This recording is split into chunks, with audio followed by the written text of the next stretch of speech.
transgender, recent immigrants, and non-Christians. According to a poll done on behalf of CityNews, those are the three groups that most often are on the receiving end of intolerance here in Canada.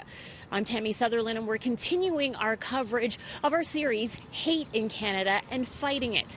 This morning on Breakfast Television, we spoke with two anti-hate advocates about those poll numbers that suggest a third of Canadians have negative views of those who live amongst them. Those numbers are worse than I think most Canadians would like to believe about ourselves. On the other hand, the trend has been generally positive.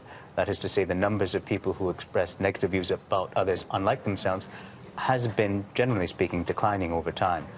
I think what has changed, however, is that people who are at the core of promoting hatred have become much more savvy. They have become politically active and politically focused. They don't wear hoods and burn crosses in Canada. They wear finely tailored suits and support political parties. I think the danger for us in Canada is not that there has been a wave of growing hatred. It's been that there's been a wave of growing sophistication amongst those who peddle hate. I was involved in preparing both the 2017 and 2018 annual audits of anti-Semitism in Canada, and unfortunately the numbers are increasing. Part of the problem, something we've been warning about at B'nai B'rith for many years, is the rise of online hate. That, in addition to what my colleague said about people, changing the way they promote hate, one of the biggest changes is the online world. Social media gives a mask or an arena for many people, either anonymously or even under their own names, to do a lot of things that maybe they'd be afraid to do in person, and really try to marginalize and incite hate against members of different communities, sometimes including the Jewish community. And that is really tough to battle, especially when it's someone who's doing this at home anonymously. I know, Akash, that you just recently testified at the House of Commons, of course, against online hate and giving some recommendations as to how to battle it.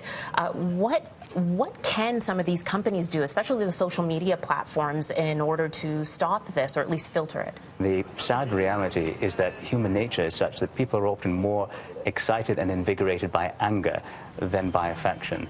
As a result, to a certain extent, social media organizations' basic business case is predicated on fomenting polarization.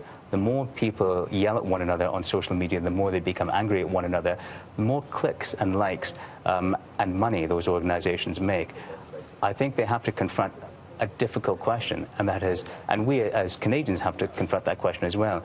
To what extent are we prepared to allow corporations to have a business model that is based explicitly on setting us against one another? Coming up later this week on City News, we'll be taking a closer look at how those social media companies filter out the hate.